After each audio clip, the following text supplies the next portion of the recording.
Have you ever wondered what existed before everything? Light, darkness, gods? According to Greek mythology, the answer is far more unsettling. Nothing existed, only chaos.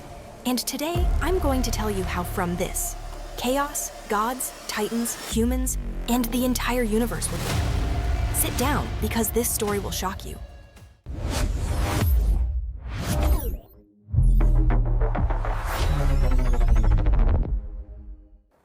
First, let's make one thing clear.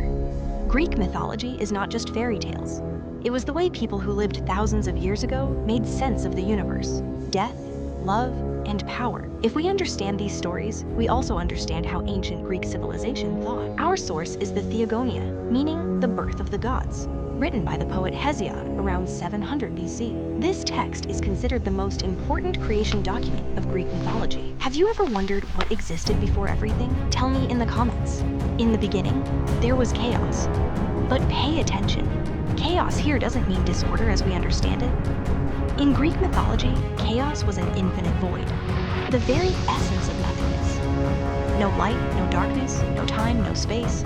And one day, who knows when, perhaps an eternity ago, the first beings were spontaneously born from this void. As if a deep sleep within the universe had ended and an awakening had begun, 4 fundamental beings were born from chaos. First, Gaia, Mother Earth, the Earth itself.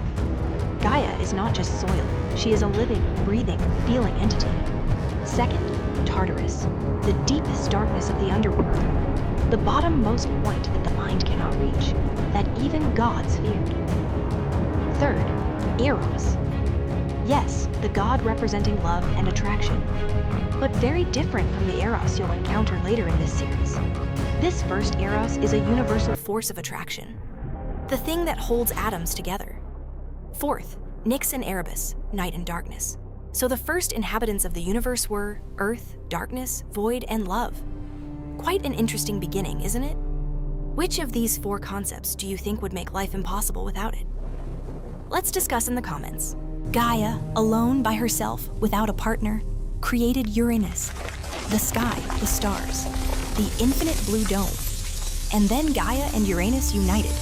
What was born from this union was truly legendary. 12 titans were born. Colossal, powerful, unimaginable beings. Kronos, Oceanus, Hyperion, Themis. These will be our main characters in future episodes. But Gaia didn't only have beautiful children. The Cyclopes were also born, one-eyed giants. And the Hecatonchires, creatures with 100 arms and 50 heads. And this is where the story takes a shocking turn. Uranus hated these children. He found the Cyclopes and Hecatonchires ugly, saw them as monstrous, and he pushed them back into Gaia's womb. So Mother Earth was forced to carry her own children, never able to give birth to them. Gaia was in agony, and she made a plan. She called out to her children. Who can stand against the one who did this?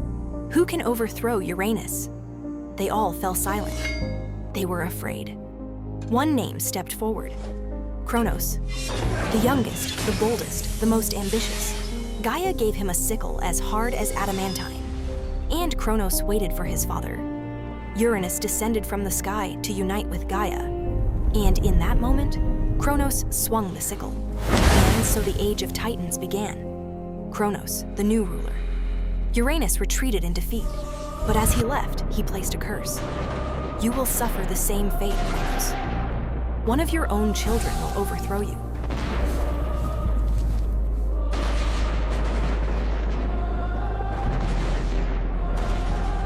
Now stop for a moment.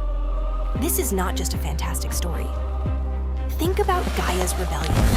A mother born from chaos could not bear the suffering of her own children and stood up against the system. This can be considered the first narrative of a mother's rebellion in history. Uranus's cruelty is a symbol of how those in power crush the weak. This theme will appear again and again throughout Greek mythology. And Kronos, the youngest, the most ambitious, the one who betrayed his father, but also one who carries a curse. This narrative tells us, seizing power transforms you into someone who fears power itself. Do you think what Kronos did to Uranus was justified? Did he do it to save his mother, or out of his own ambition? Let's discuss in the comments. Today, we went back to the very beginning of Greek mythology. We explored together that incredible creation story, stretching from chaos to Gaia, and from Gaia to the Titans. But the real story is just beginning. Because in the next episode, Kronos takes the stage. And guess what he does? He swallows his own children. In the next episode, I'll tell you why a father swallowed his own babies, how Zeus survived, and the greatest war of gods in history. If you enjoyed this video, subscribe and hit the bell. And tell me in the comments, what topic in Greek mythology are you most curious about? See you next time, friend.